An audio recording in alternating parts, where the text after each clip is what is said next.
Ladies and gentlemen, welcome to another wonderful episode of True Sight. I, of course, am your host, Ian Double John Barker, here to talk about the greatest MOBA that ever is, was, or ever will be, Dota 2. With us tonight, we have a couple of excellent guests. Duran Parsi will join us with Toffees to talk about the Collegiate Star League and the incredible things that they are doing for college kids who want to play more video games. Later on in the show, I will be talking to Alan Nahaz Bester, the handsome man who is staring our countdown daggers before the show, to talk a little bit about the upcoming MDL. We're very, very excited for the show we've got for you tonight. But first, we got to kick things off with none other than the man himself, Stephen Toffees Pierce. Stephen, how are you this evening? I'm good, Ian. It sounds like I'm a little better at talking than you are when Lee's not around to kind of keep your verbosity intact, mi amigo. I didn't do my verbal warm-ups, so like you did, so I'm a little bit shaky. Very cool. Well, guys, it is time for another inception of Coffee with Toffees here on this week's True Sight. Glad to be here as usual. And today's guest should be, I think it's going to be pretty interesting. What we asked is it's Duran Parsi. He is the president and CEO of Collegiate Star League. And if the name doesn't give it away for you, that is college esports. And it's something that has been growing. We've seen new leagues popping up around the area in multiple different games, and it's gained a lot of traction. CSL has been there for a while, so we wanted to bring him on to chat a little bit about what is college esports, what's the benefit to students, and sort of where's it going. So welcome, Duran. I'm glad to have you here tonight. How are you doing? I'm doing pretty well. How are you? I can't complain. I'm doing what I love, which is talking and just happening to have a camera pointed in my direction. So not bad. So this is generally a Dota specific show, but I know that CSL is much bigger than just Dota. So before we talk about the Dota part of CSL, let's talk about what other games do you cover. So what other games is part of the Collegiate Star League? Yeah, so we started with Brood War, like forever ago. We started in 2009, actually. So right now, once StarCraft 2 came out, obviously we switched to that. We added League of Legends. Dota was actually the third game we added 2 years ago. And then last year we added Hearthstone, and this year we added Counter-Strike. So right now we're running 5 games. Wow. So the first one was StarCraft Once Upon a Time. Yeah, Brood War. Way long ago. That's a while ago. That's back when I used to play StarCraft. When my mind and fingers could process that many things that quickly. What do you have other games you plan on expanding to in the future, or is 5 a big enough stable as it is? We're looking to do more games. It's just a matter of what games and when. Right now I'm kind of tinkering with doing something with Vainglory, just because I think I've been playing it because it's easy to play. It's a mobile game, so I play it at school sometimes. Don't tell people.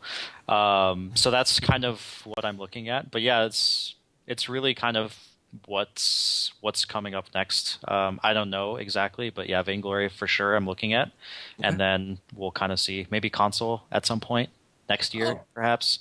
Would be cool. So that's something we're looking at, but right now on the horizon, at least Vainglory is for sure something we're looking into. All right, very, very cool. Now, when players play in this league, it's a little bit different than what we see in traditional pro league formats, in the sense of the season runs significantly longer throughout the entire school year, much more in line with traditional sports leagues than, say, something like you would see the Summit, which runs for maybe a month or two through qualifiers and all the way to the finals. What do the prizes look like for the players, and what does the actual structure of these leagues sort of look like? Sure. So, yeah, like you said, CSL runs year-round. So we kind of like to do what the NCAA does, but like a little bit of an inverse. So if you follow real sports, the NCAA does interconference play first, and then they do like intra-conference. We start with geographic conferences, so we actually take all the registrations and we break everyone up into geographic groups, and then they play like a round robin, and then we use that to establish a seeding, and then we have the second half of the season, which actually just started 2 weeks ago, as sort of a second group stage that is based on skill rather than geography. So the reason we do that is because The skill balance by region is not very good. For example, like West Coast teams, there's a lot of really good West Coast teams and not as many good East Coast teams, for example. So we don't want to get into a situation where West Coast teams are disadvantaged by the fact that they're in California or whatever. So basically, for the second half of the season, we reseed based on skill. So the ultimate goal really is to get the best teams possible advancing to the finals. Okay. And then after the group stage, obviously the top teams go to a playoff bracket, and then the top 4 teams, we're bringing 4 teams this year to the finals, which will be held at DreamHack Austin this year. Okay, awesome. So we'll talk a little more about the DreamHack final, which I think is a pretty big deal. What is the prize? So obviously the prize is going to a LAN event, which most tournaments don't. Most tournaments, even on the pro scene, can't necessarily provide. What else is on the table in terms of prizes for these students? Sure. So yeah, on top of getting tickets to and flights and hotel for DreamHack, obviously that's hopefully a pretty cool perk. But also we've got 15,000 that we like to pay to student accounts directly as a scholarship this year. So this is our biggest prize pool that we've done for Dota ever. Actually, last year I think was 5 or 6,000 or so. But yeah, this year we bumped it up because Dota's actually, besides League of Legends, obviously, Dota's our biggest game. Duran, some people would argue that getting to come to Austin and hang out with really cool people is prize enough. Your thoughts? Yeah, definitely. I mean, for example, the when cool people is me, and I'm the cool person. Are you going to be in Austin? I live in Austin. I'm sitting right here. Well, yeah. Oh, yeah. Well, then that's all right. Cool. Then I guess I just saved myself $15,000. You sure did, sir. You're welcome. But yeah, when I was in undergrad, I actually competed in CSL, and my school won. This was back in Brood War, and there was no prize pool and no live event at all. So, I would be happy to just go to an event, but obviously we've got some pretty cool sponsors this year, and they've put up the funds to allow us to do this. So, from my perspective, I want to make sure that the order of people who are getting rewarded for CSL growing is 1, the people competing, 2, the people working, and then 3, going back into the company to develop and do whatever stuff. Okay. That's pretty cool. So $15,000, that's a good chunk of change. If this was Dota 3 years ago, we'd be saying, wow, what a massive tournament. And it's still big, especially because it's a college tournament. Now, it's said that it pays in scholarships. Is that because of the fact that these are considered student athletes, or do you just don't want to risk a university of any sort kind of quibbling with the fact that it's paying out prize money? It's more of the direction I'm hoping to take it. I want CSL to not be about making money, but just to be about the experience of competing, and I want that to be the main focus as opposed to winning a bunch of money. So whenever possible, and we've done this many times in the past where we'll get the winners and we'll just sync up with their financial aid department and then send the prize to the school directly to apply it to student accounts. And I just think that as CSL grows, I think that's probably where collegiate esports in general, not just CSL, is kind of heading towards. I mean, with the NACC that Riot hosts for League of Legends, they pay everything as scholarships. Right.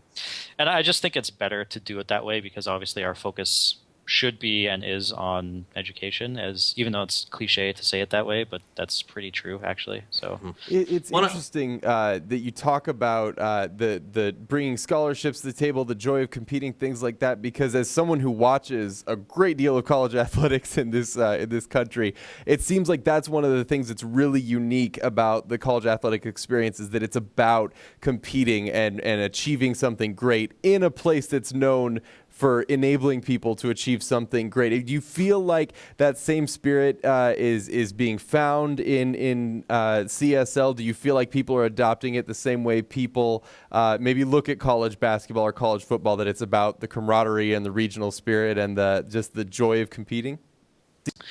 I would say it's kind of a mixed bag. I think on one hand, yes, once people start playing in CSL, I think if you interviewed or talked to a lot of people who play in CSL, I think they would say that they've made really good bonds with people on their team and they met new people, and that experience is really valuable to them. But on the other hand, I think the reason why college athletics is successful is because there's a clear path to exceeding in college and then getting drafted by the NBA. And then once you get to the NBA, you're obviously making millions of dollars. That there's no real analogous situation to that yet in esports, and specifically Dota 2. For example, it's very rare that college players are going on to compete professionally. I think we're starting to see it. There is a player who plays on Ryerson, actually, Monib, who plays on Vegetable Esports right now. And he's like currently competing in CSL. So that it's like we're starting to see it. So I think that's sort of like a step that needs to happen in the industry overall to sort of decrease the focus on prize money, because right now, like a lot of the players, if they can't compete professionally, CSL is an avenue in which like an amateur player can play Dota and actually get a tangible benefit from it. So I think we've got like the social aspect, which is awesome, and sort of the monetary rewards that's also awesome for people who can't get it otherwise but are still, pretty good and competitive with Dota. Well, and I will say, I had the pleasure of being able to attend the LAN final for CSL in San Francisco last year. And while I don't think it was for specific scouting purposes, it was interesting to see that, Fluff and Stuff, the captain of Archon, the top NA qualifier team, the then manager of the old Archon, Charlie from EG, a lot of these people were there at the event sort of watching these top college players play. And it seems like there's some great opportunities that are starting to come about from getting that exposure and going to large events. Now, have you seen participation grow significantly in terms of the amount of colleges getting involved with these leagues over the last couple of years? And what is the public perception of college esports that you're hearing from these players? We've, in terms of the number of teams competing in CSL, it's doubled almost literally every single year. Last year, for example, we had about 400 teams, and this year we have 850. The year before that was about 250. So it's like almost literally doubled every single year, which is awesome. I think the public perception is shifting as well. We still kind of see it in Dota, and it's harder because Dota is a little bit newer on the college space. But League of Legends, for example, there are, 4 years ago when we started in 2011, 2012, most of the players who competed weren't that good. And so people would watch streams and be like, oh, these players suck, whatever. But now there are a lot of college teams that are like full diamond, challenger, master tier players, and people are on challenger teams and LCS teams. And we're starting to see that in Dota as well. So like every year of CSL, the people competing in it are getting better and better. So I think like the biggest negative perception is that, players aren't that good.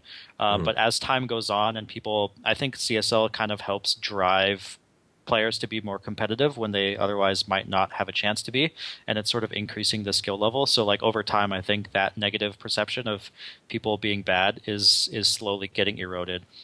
I think that's going to help as time goes on. It seems like it. And from what I've seen watching CSO over the last 2 years, it seems that growth is steady and difficult to a certain extent to sort of judge, as students are a tough demographic to crack in terms of viewership. When you talk about DreamHack, that's a pretty big deal. So I do want to kind of go back to that a little bit. This is the first DreamHack. For those of you who are watching and maybe don't know this, DreamHack has not been held in North America before, specifically in the United States. So this is the first time that they've come here. They picked Austin, Texas to hold it because it's a big tech city. Is this going to be the only Dota 2 at DreamHack? And is it also the only esports, or will there be other esports there as well? Definitely we're the only Dota at DreamHack. As far as I understand, DreamHack itself is not hosting a Dota tournament. I think it's StarCraft, Hearthstone, CSGO, I think, and maybe either Smash Brothers or Street Fighter. So definitely we're the only Dota there. We're the only League of Legends there as well, if anyone's a fan of League of Legends. So yeah, I mean it's a pretty huge opportunity for us just be in front of that type of audience. We had 2 years ago we had our finals at MLG Anaheim, and it was a pretty cool experience. And I think DreamHack is going to be like light years better than even that, just because DreamHack is like the first DreamHack ever. So I think it's going to be like off the hook awesome. That does sound awesome. And to be clear, I think you mentioned it, but I want to make sure that all the folks who are watching know for sure. Are you, as an organization with sponsors' help, paying for every single player who qualifies to come out to this grand final and get a chance to sort of play in the dream, have the LAN experience?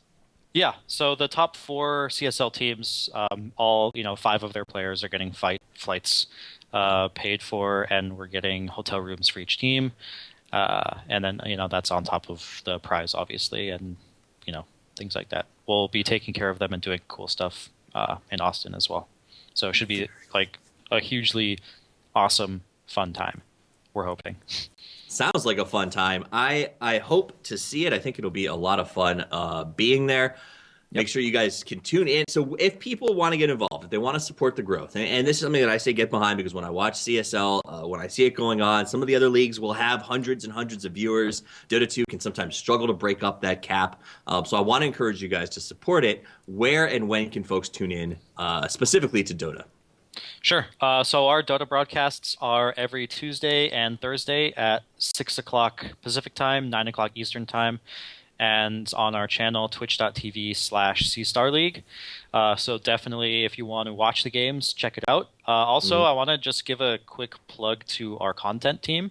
If you're interested in like learning about the teams and players that compete in CSL, our content team produces like some pretty sick articles, and that's not just for Dota but for all the games. So like if you're interested in being like, hey, I want to figure out what this is all about, our website is cstarleague.com, and if you just click the little Dota thing either at the bottom or there's like a top little drop down, go to Dota, and you can just read about all the news and stuff. So we've got like top 10 teams to watch article, and we've got some other cool stuff like interviews, region reports, all sorts of really cool stuff for people to like figure out like what's going on, because we have 150 Dota teams competing this year. Wow.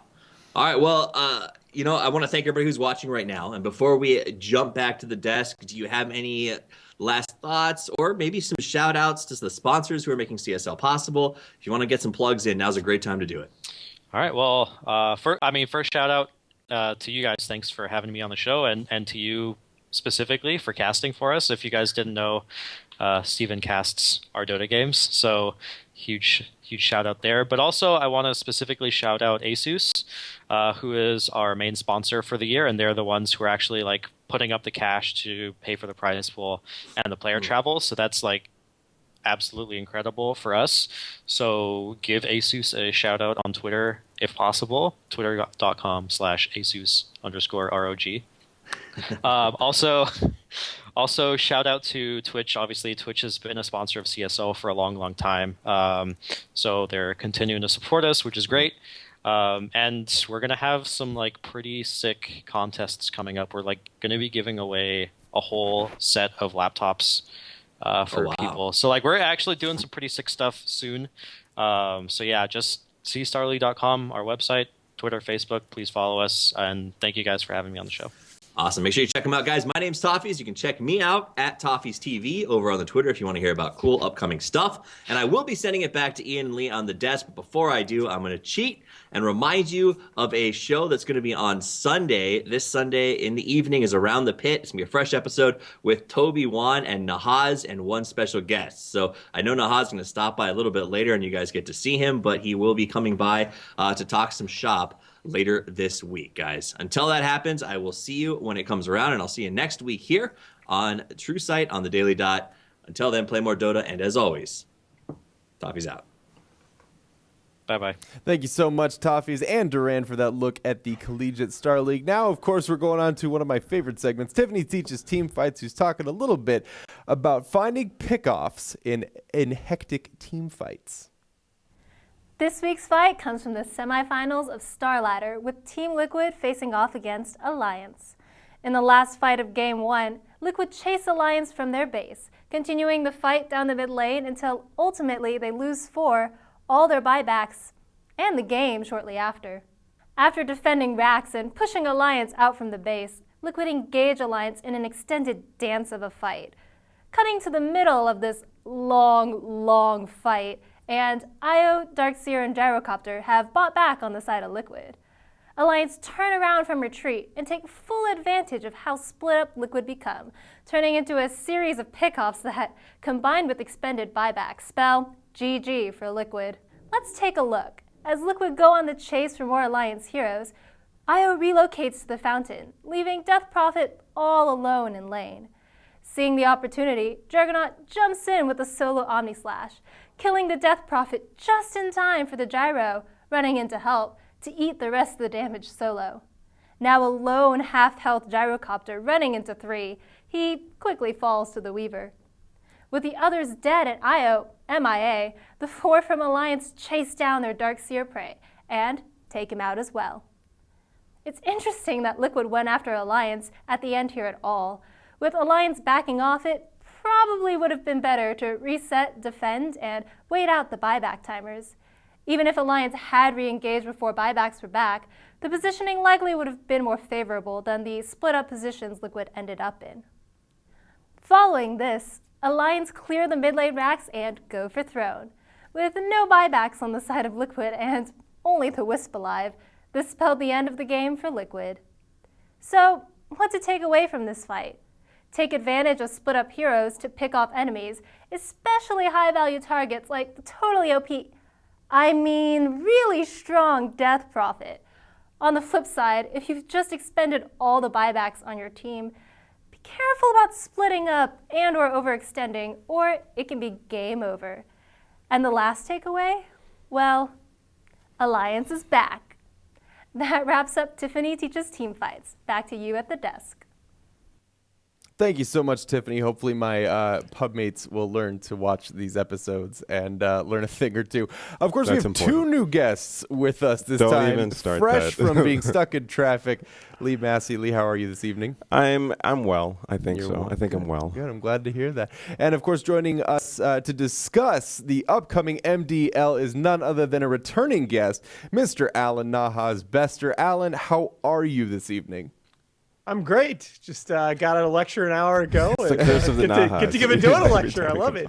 Life at is that. good. You got a big smile on your face. That's nothing wrong with that. Nothing wrong with that. So we've got a big tournament coming up this weekend, the MDL, another opportunity for some of the top teams in the world to polish their talents, check out their new drafts ahead of the Shanghai Major. Now, of course, we've got a lot to break down, but I'd like to focus on a few things.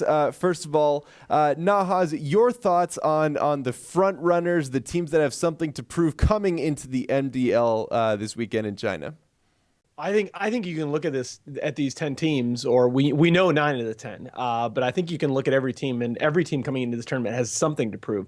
I think the teams that you can focus on, I really do feel like EG is going to bounce back from Starladder in a big way. They had a very good tournament. They looked like they were figuring out the patch kind of steadily. EG, I think, the best of the Pro Dota 2 teams at learning as they go through an event. And then they just, quite frankly, had a couple of bad drafts in those finals against a red-hot Alliance team. You're saying support Venno is not a good draft. Is that what I'm hearing? I am saying I question the Batrider Witch Doctor Open. I question the pick of Spectre into what is going to be an aggressive mid-game pushing lineup. There are a lot of things that I think you can question about that draft, but what you saw overall at Starladder 13 is what I think is going to make this tournament so much fun, and that's that we are very much in an unsettled meta right now. I thought that teams were going to adapt to this patch a little bit quickly, which in retrospect was highly optimistic because this is a much, much bigger change over 6.85 than 6.85 was over 6.84. I don't think we know what the ultimate 6.86 meta is going to look like right now, and I'm not even sure that we're going to know by Shanghai. I think you've got an excellent point there. Obviously talking about how the meta is obviously unstable based on the last few drafts that we saw.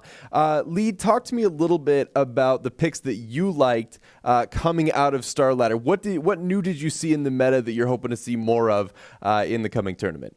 There's quite a bit. I feel like Alliance had a good grasp of what they wanted to do in the game, and they realized that they could go back to their TI3 strats somewhat. I'm not going to say that like old Alliance is back, but I will say that something interesting is happening in the meta where we're diverging from what the old meta was, and we're finally leaving the whole like snowball strat where everybody's just running around the map like together, 5-manning and group fighting and whatnot. But now it's almost as if like you can have your 3 cores hold the other team at bay enough to let your 2 supports farm, which is the old EG strat, but I feel like Alliance has picked it up. And I'm actually sad that they're not going to be in this Mars TV Dota 2 league, because I feel like we're going to see EG versus Alliance a little more often in the future.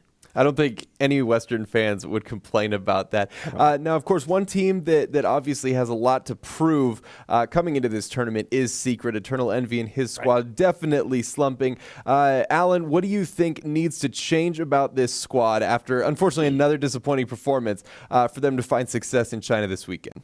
You know, it's hard to name one thing that Secret need to do to get back on track, because they've sort of been out of joint in a lot of different aspects of their game. I guess if I had to pick one thing, it would be they need to find that magic formula again for Wii mid, because he looked like one of the most dominant players in the scene in the previous patch. And yes, part of that was because 2 of his signature heroes in Wind Ranger and Meepo were very strong, but he had plenty of really strong performances on other heroes as well. He just has not looked like the same player in this patch. And part of that is we're seeing, you brought up earlier that some of the old TI3 strats are coming back from Alliance, and I think that's right. But as I said there was a video where I initially gave my impressions on 686, and one of the things I said about it was I think best thing about this patch is you're going to see strategic diversity. Again, you look at the last couple metas, there's been one dominant strategic template, be it stack farming, be it death ball pushing, what have you. I think 686, you're going to see some of that diversity come back, and that opens the door for teams like Alliance that execute one type of strat particularly well to really catch other teams off guard. And a lot of it, too, is those Alliance heroes. Chen, in this patch, statistically right now, Chen is stronger in 686 than any hero has been over the last 4 patches. No, and I have to agree. And I think when you've got somebody like Ake who could take Chen to another level, it's a hero that he's very comfortable on. I mean, we saw in the final. Or it wasn't actually the final. It was Team Liquid. Mind Control was trying to run away on Darkseer and converted the Hellbear Smasher and smacked him in the face. Lee, Alan talked a little bit about how Alliance is obviously very good at doing one thing very, very well. What do you think Alliance's strengths were in this previous tournament? Was it just a lucky run, or is there something that they did particularly well? I feel like, just as we had the conversation last time I was on the show where we talked about the fact that Alliance is the underdog and I like the underdogs and stuff like that, I feel like a lot of people kind of looked at Alliance. I mean, Reddit, when you hear things on Reddit, you might say, oh, it's just a bunch of really bad posts constantly. But sometimes... Thank you for refraining from their proper name. I refrain. I have to sometimes. Yes. Well, anyway, it's like you feel like at some point, if so many people are saying the same thing, maybe there's some truth to it. So I feel like maybe at some point, maybe people felt like maybe they didn't deserve the invite. Maybe Alliance really isn't back. Maybe they aren't such a good team, but they didn't get they got the invite, and then they still fought their way to the end, and I feel like people didn't give them enough attention. Everybody expected somebody eventually to take them out at some point, but that never happened. So nobody really looked at their strats, and nobody really... So I feel like they kind of like slipped through the cracks, and people didn't really like study. Possibly you didn't go home and read your Alliance textbook, I guess. Yeah. Well, and remember the night before, it didn't look like they were going to be playing in that tournament at all. They had their flights delayed. They almost missed the final leg, and it was announced that Alliance was going to be replaced in that tournament. And Andrei Grigoriev, wonderful Starletter admin, was the one who moved the schedule around so that they could compete. And once again, I think it's probably one of, we obviously like to focus a lot on the ins and outs of a game because there's so much technical going on in esports. But as an old school sports fan, I have to say it's an awesome storyline to see a team go from sitting in a cold airport wondering, are we even going to get the hell out of here, to winning the championship. And they did it just by doing what they do best, which is working together on a single strategy, S4 holding down the middle. It was obviously just so much fun to watch. And it's like Michael Jordan coming back and just hitting that signature rainbow fadeaway jump shot, the arc on which, the particular release and arc on which you'll never see in another player. It's just instantly, you don't even have to see who took the shot. You know that's Jordan's shot. And you see in the grand final of that series, Ake and Bulldog both got their 150th win on a single hero. Ake on Chen and Bulldog on Nature's Prophet. Nobody else has more than 118, and there are only 8 players over 100. I mean, these are the signature move of signature moves in our game, and they came out of nowhere and just executed them perfectly like it was 2 years ago. But like, what else can you expect when you hear Bulldog on Nature's Prophet? It's kind of like you expect to get beaten. You don't sit down and say, "Oh, we got this, guys, no problem." You are playing against Alliance, yes. Yeah. You do not Rat Dota the Rat Dota King. True. It's like 6.85 Sumail on Storm Spirit. Oh, God. You don't give it to him. You certainly don't. Well, obviously, a lot to talk about from Star Ladder. Looking ahead to the future, a couple other things I wanted to mention and get your insight on. OG. Not a team that we've heard an awful lot from lately. Looking at the way that they played the game in 6.85, do you think that now that this is one of the first opportunities we're getting to see them on 6.86, does this meta favor them? Is there a chance for this team to repeat the magic from the Frankfurt Major? Your thoughts? I think that's, to me, the single biggest question mark of the tournament, because OG has not played a game in the new patch professionally. They've not played an official in over a month. The last games were at the Summit 4. There are a couple other teams in Vici and eHome that haven't played on 6.86, but they at least have played in a little cup against each other. So they played against top quality competition. OG, we just haven't seen them. I think OG has the tools to succeed in any meta, just because I think Fly has a terrific understanding of the game. And I think that one of the things that you're seeing in a lot of teams, you saw it over the weekend, even though they didn't beat Alliance in that wonderful series, you saw it from Jerax on Liquid. I think the 4 position is as important as it's ever been, and it always is going to be in a meta, in an environment where you have so much of a premium placed on flexibility. I think Crit and Jerax are the best 2 4-position players in the game. I thought that before Frankfurt, and I think you're going to continue to see that position on display. But it's going to be, it looked like until that grand finals that EG was figuring the new meta out, and then not so much. And think about it, guys, right? We all said going into Star Ladder 13 that Death Prophet was the hero. That Death Prophet was the Storm Spirit Leshrac of this patch, that she was going to get nerfed in a hot fix, that, oh my God, that hero. And she went 4-12 and just looked awful. And she is, if you look at power ratings wise, if you look at, there are 37 heroes that have appeared in the minimum threshold number of games for our power ratings of this patch, and Death Prophet is 31st out of 37. Well, interesting that you mentioned a carry spellcaster, because 6.86D literally dropped while we had you on the call, and I'm hearing from Toffees, who's Skyping me furiously, that apparently Aether Lens has been nerfed. They're removing the spell resistance. What does this do for the meta headed into the MDL? I think that's probably a necessary change, just because there were a couple of heroes. Zeus is one of them, but also if you started looking at certain supports, Witch Doctor, less so Dazzle, Disruptor, sort of, but there were a number of heroes that really disproportionately benefited from this item. And Witch Doctor is my favorite example, right? Because when you look at him, he's got that channeling ulti. It's hugely positionally dependent. And there are 2 ways to stop the Witch Doctor ulti. You can stun him. Yes, you can also just flat out kill the hero, because that's a support. When you look at the buildup, for supports. The build arcane boots, disassemble to get the energy booster back. You get the magic resistance from the cloak, and then you get the ring of health, where a lot of supports in previous patches had been building those tranquil boots for the positioning and health regen. It's just a one-shot item that gives certain supports, it like literally doubles their effectiveness. So I think that's probably a reasonable change. Like I said though, I don't. Okay, the Invoker, by the way. All right. Invoker's base agility from 20 to 14. That was the one thing. If you would have asked me what one change do you think we're definitely going to see, it would have been some sort of nerf to Invoker's base stats, because that hero, I think, even he's my favorite hero in the game. If I weren't bad at the game and had more time to play, I would probably play only that hero. Shout out to my boy Shane. But that hero is way too good right now, and I think that change was absolutely needed. I wanted to do a quick shout out to Workroom, because that dude always gets these posts and these updates out awesome. Immediately. This guy's amazing. I mean, one of the most important things to me on this update is the fact that Invoker's, first off, Deafening Blast is broken.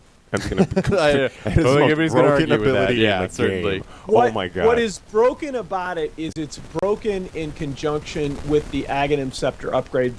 That ability, it was kind of a neat wrinkle, and I think it was fine when you actually had to be level 25. I think now that you can get it with Ags at level 22, I think it's a little bit too much. The other guy, by the way, Wick absolutely deserves it, but the other guy who deserves a shout out if we're going in that direction is a guy by the name of Sir Belvedere, who does the patch notes and analysis posts on Reddit, who always has kind of stepped into Cyborg Matt's role in a way, always has that stuff like up instantly. Great quality content other than that he puts up. Just great guy. Yeah, certainly got some workhorses in this community, no question about it. I want to keep running down the list, and one thing that I want to hit on big time is China. I think there's a long discussion that needs to be had about China and what they're going to be capable of doing. Nahaz, sounds like you have some thoughts on this. It's either a long discussion or it's a short discussion, because I mean, honestly, the right answer could kind of be what face. We just don't know. I tweeted this a week or so ago that if you look at the different hero picks and the way that heroes are being valued in different phases of the draft, this is the biggest discrepancy in regional metas that I've seen in 2 years, that I've seen since 2013. If you look at the drafts from the major qualifiers, it's just they're totally different across regions. And the one thing that I thought we were going to see happen at Starlight 13 that just did not happen at all, I thought we were going to see more or less a convergence of the different metas.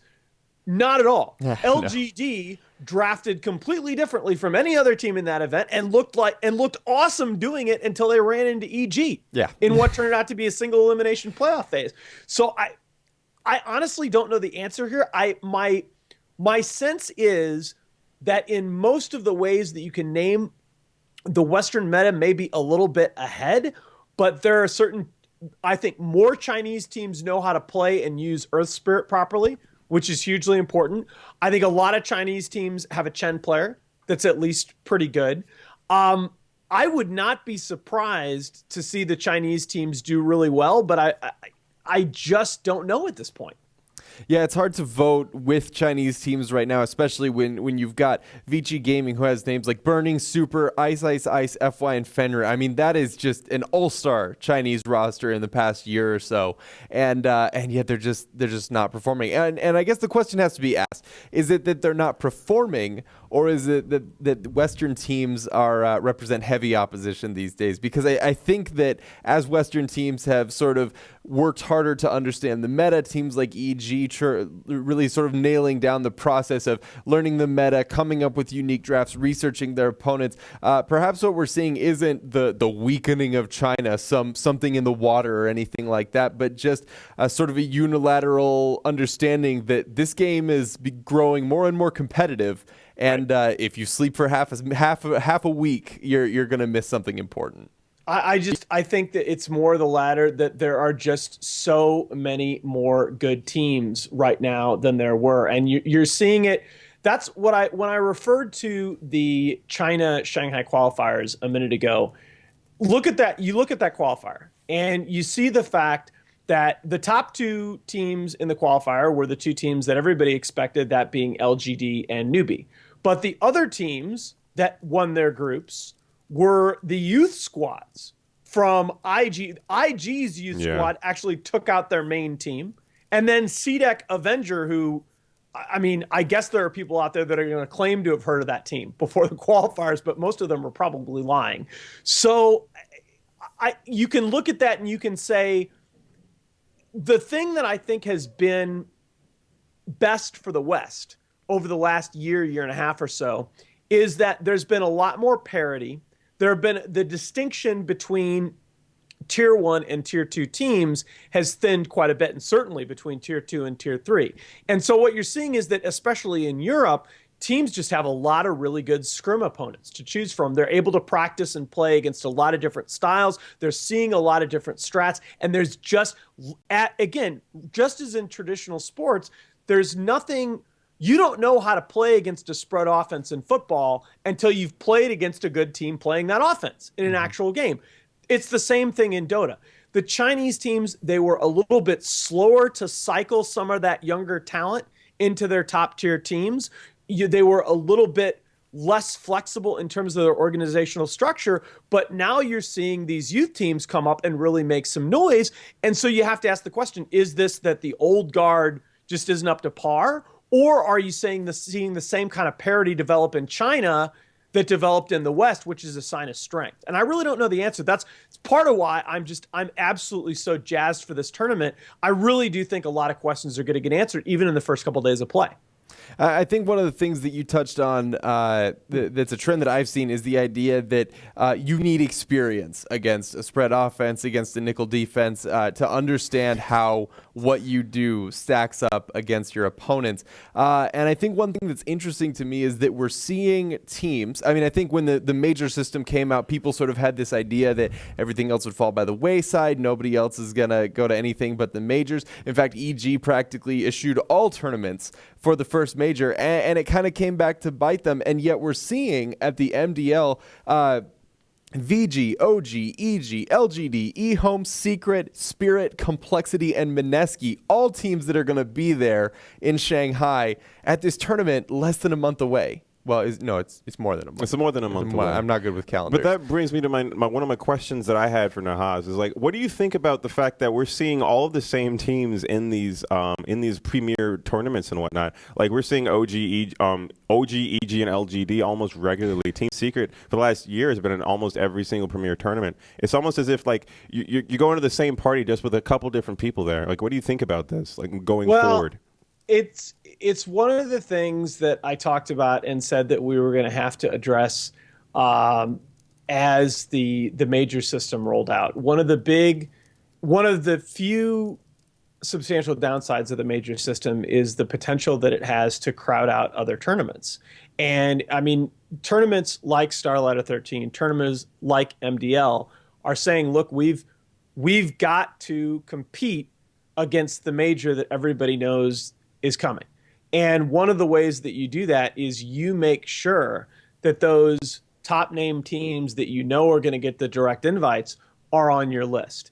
And it's one of the I have talked about this in the past and I continue to talk about this. I think that there should be 6 direct invites for the major for the Dota majors, not 8. I think a lot of tournaments need to pare down the number of direct invited teams compared to the number of qualified teams. But I'm an economist, guys. You can't ignore the incentives that these tournaments have. They want to be relevant, and the easiest way for them, the surest way, the least risky way for them to stay relevant is to fight hard to make sure that they've got the EGs, the secrets, the names that everybody knows. Yeah, no, I think you're really onto something there, and the tournaments themselves work as a great warm-up for teams that are looking to hone their strategies. Will we see more support Venno out of EG? Will we see LGD sort of converge towards the meta? These are all questions that I want to see answered. Now, looking at the field, I want to do one of my favorite activities is make people put their money where their mouth is.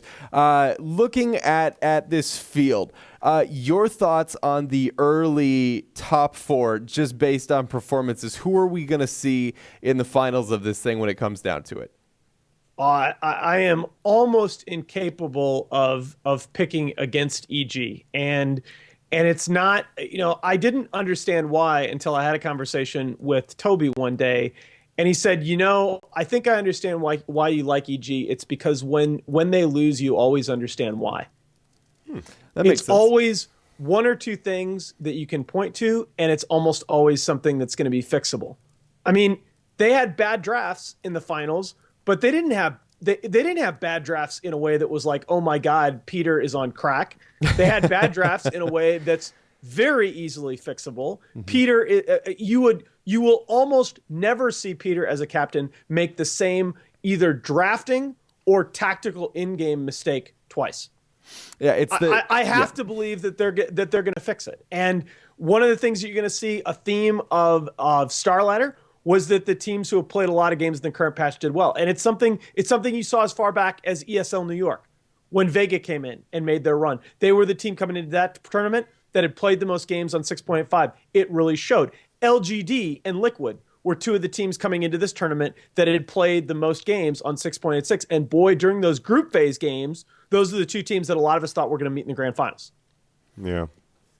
So to answer your question, Yeah. I think you're going to see EG do very well. I actually think LGD should do very well. I like Vici Gaming's chances of cleaning things up and making a little bit of a run. I wouldn't be surprised to see 3 out of the top 4 teams be Chinese. OG is just a wild card. I tell you what, if you put a gun to my head right now, it's going to be EG, LGD, Vici, and OG in that order, but I reserve the right to swap LGD down a couple rungs.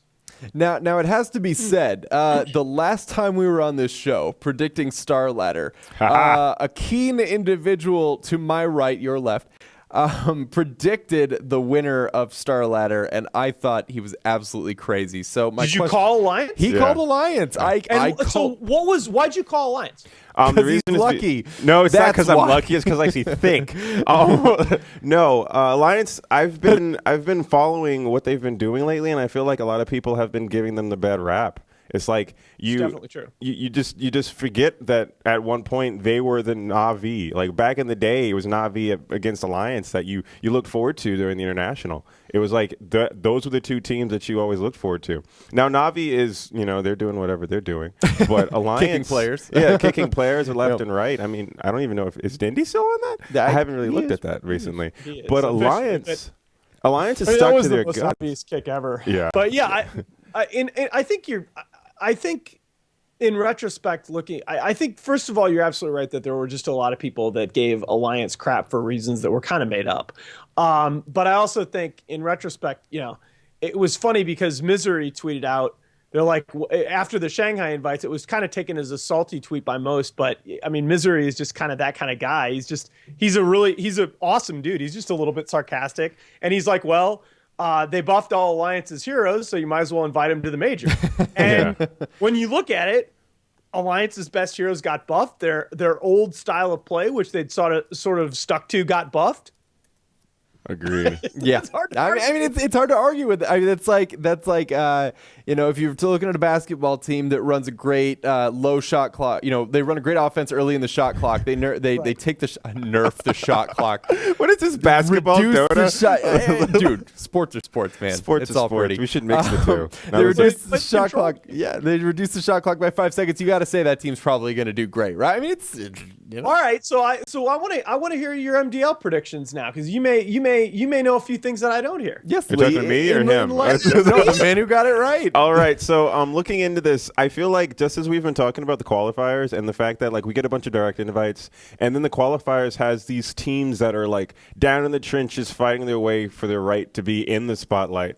I feel like we're coming to the point where the big dogs they're expected to win and they're expected to do certain things, but all these people like C-Deck Avengers, nobody knew who they were. But the fact of the matter is that they had an infinite amount of time to do the research on their teams. So I'm gonna call either Complexity pulling it out, because Complexity's been like they did well in the qualifiers.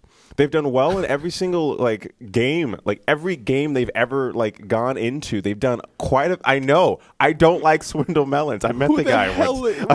Who is this man? I mean, I'm surprised to hear you say that.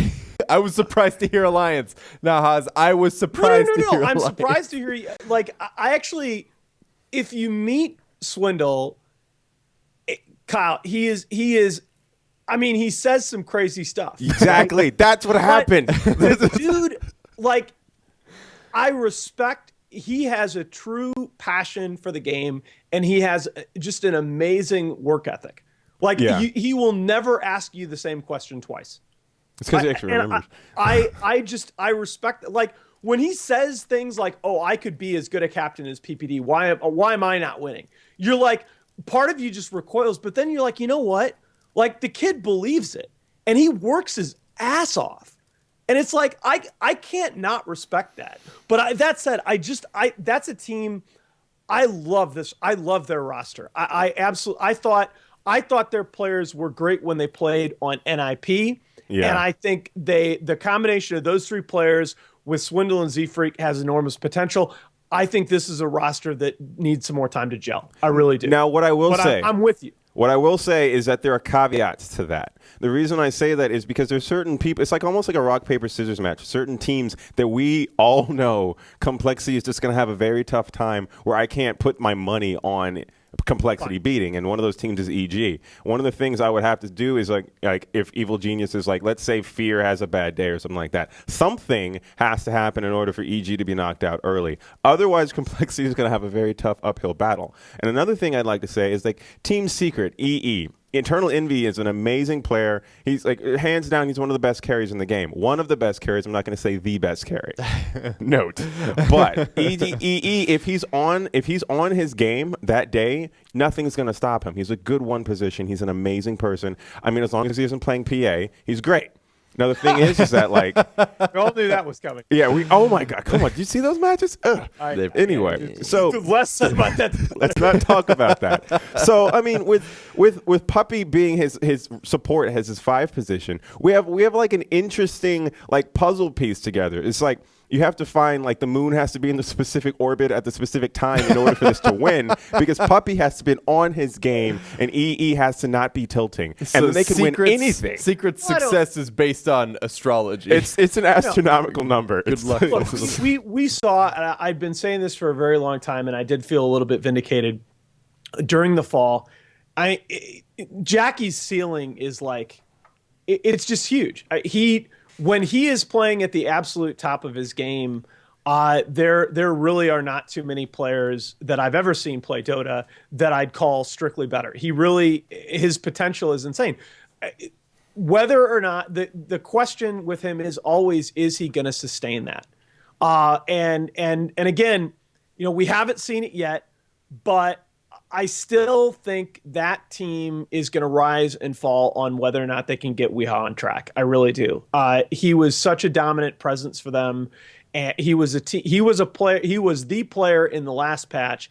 As much as Sumail was this player in 6.84, Wee was arguably the player in 6.5 that you had to account for on the map at all times. And he just so far in 6.86, it has not looked like that player. But again, Wee is one guy. I really wish you two and everybody listening to the show could meet him, because he is so unbelievably hard on himself. He hates mistakes.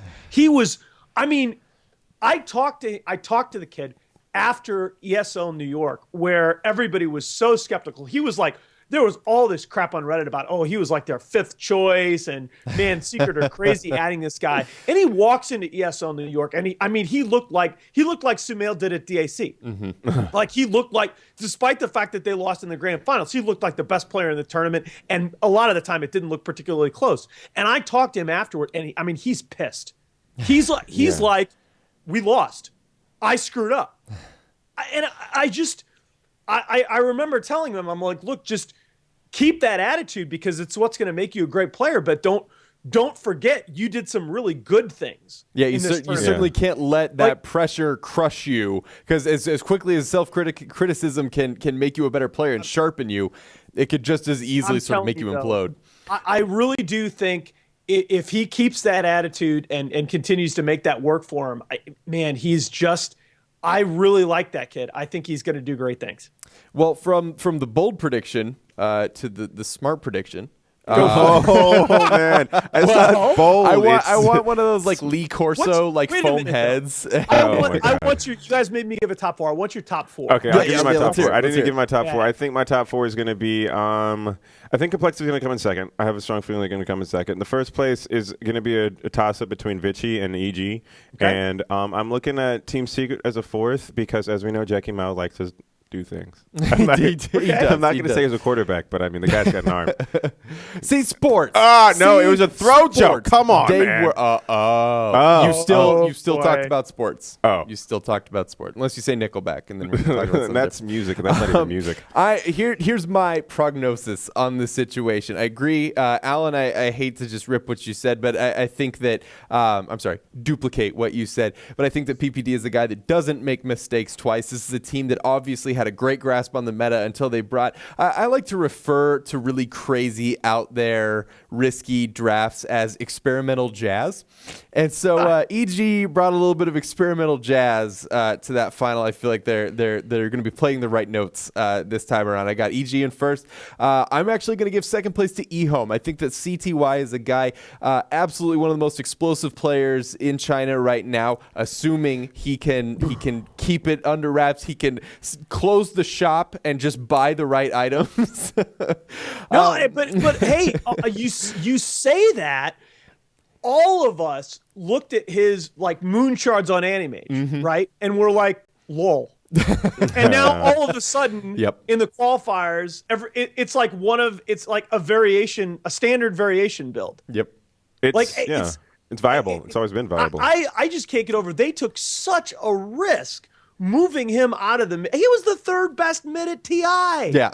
And they move him out of the mid roll. Yep. And he looks even better. Yeah. He's a player that just continues to improve year over year. I'm really excited to see what he's going to become as eHome starts to gel. I'm going to give third place to Vici, and I'm going to give fourth place to Secret. I think that after Star Ladder, they have a long, hard conversation. Jackie Mao stops grinding PA games. It's an easy way to get him a mark. And Puppy decides not to draft Timbersaw, and we see a Secret that's a lot better. And then, of course, I just turn on a stopwatch and I just count down the seconds until the Shanghai Major. Ladies and gentlemen, that's going to do it for our predictions. Nahaz, any final thoughts on the MDL before we close up shop for the night? I think it's going to be a great tournament. And one of the things I expect to see, I can count on one hand, maybe even less than that, over the last year and a half, the number of times that Universe has had a bad tournament. And he did not look like the Universe I'm used to watching in Starlight at 13. And that, I mean, I remember a couple of weeks ago, a couple of people asked me who my player of the year for 2015 was. And when I said Universe, it's like dead silence. They're like, nobody else said that. They're like, what? Basically, I could hear them asking without wanting to phrase it that way. Why isn't it Sumail? And I think he, in terms of you can trust him to do something good in every single game he plays. He's like the number one player I've ever seen in that respect.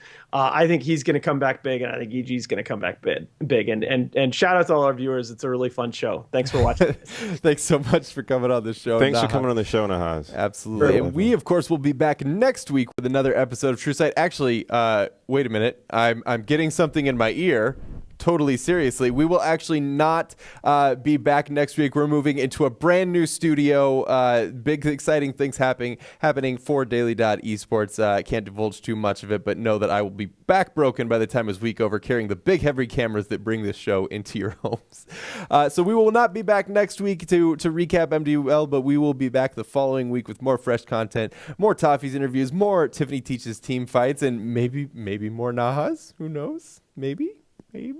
Hopefully. Anyway, that's going to do it for us on the show tonight. If you like the show, follow us on Twitter, or if you're feeling generous and you really like the show, please hit that subscribe button. We really appreciate it, and the support obviously goes a great deal for us. We're working on some really cool stuff, some new emotes and things like that, and maybe I don't want to give away the surprise, but I think it's coming. If you like our news section, go ahead and check us out on Twitter @esports. Check us out on Facebook at daily.esports on Facebook. If you like the show, check it out on the VOD on YouTube, youtube.com/daily.esports. I have been Ian Double John Barker. This has been Lee Malice Massey, and we will see you folks next time.